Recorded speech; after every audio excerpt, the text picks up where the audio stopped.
cette année, on ressent encore plus d'énergie que l'année dernière dans le domaine du véhicule autonome, parce qu'effectivement, c'est devenu encore un peu plus la Mecque avec plein de nouvelles apparitions, de nouvelles nouveautés. Bien évidemment, l'Autonome Cab est une de ces grandes nouveautés, mais ça permet aussi, c'est un grand moment aussi dans l'année, si vous voulez, pour essayer d'étalonner à quel niveau on se retrouve, si vous voulez, par rapport aux innovations que tout le monde a préparées pendant une année. Donc c'est toujours un moment d'incertitude aussi de CES, mais bon, aujourd'hui on peut considérer qu'effectivement on s'aperçoit que finalement on reste toujours dans le peloton de tête, et notamment avec l'apparition de l'Autonome Cab. L'évolution récente en tout cas des nouveaux systèmes de mobilité au cœur desquels on opère, hein, en ayant à la fois l'Autonome Shuttle, donc avec un système de transport de 15 personnes, l'Autonome Cab avec 6 personnes, certainement un véhicule un peu plus petit un peu plus tard, nous permet effectivement de vérifier qu'on est tout à fait dans le même dans ce qu'on avait visé, si vous voulez, comme cible initiale, et qui correspond véritablement aux besoins exprimés par les grandes villes, par les opérateurs, et donc du coup, oui, ça valide complètement notre modèle. On veut pouvoir avoir moins de véhicules, mais qui vont transporter plus de personnes, avec des temps de service qui sont plus importants, urbains, puisque effectivement,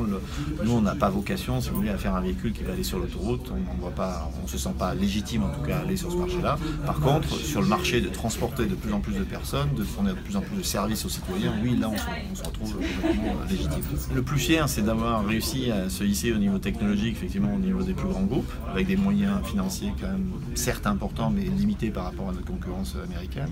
Avoir réussi à fédérer autour de cette aventure, effectivement, maintenant quasiment 200 personnes qui nous accompagnent dans cette aventure, donc très forte croissance des effectifs, aussi la fierté d'avoir pris un projet du début jusqu'à la fin, hein, la conception et la réalisation des véhicules, dans toutes ces étapes, donc c'est quelque chose sur lequel peu de gens, je dirais, nous voyaient réussir. On a réussi à créer un premier véhicule en un délai très court de 1 an, on vient de renouveler l'exploit en faisant avec l'Autonome Cab très récemment, et donc tout le monde est un peu surpris, personne ne nous attendait avec le lancement de l'Autonome Cab, hein, c'était quelque chose qui a été gardé assez secret, et du coup, effectivement, on est content d'avoir réalisé ça, quoi. Navien, ce que je peux souhaiter, c'est qu'effectivement on arrive à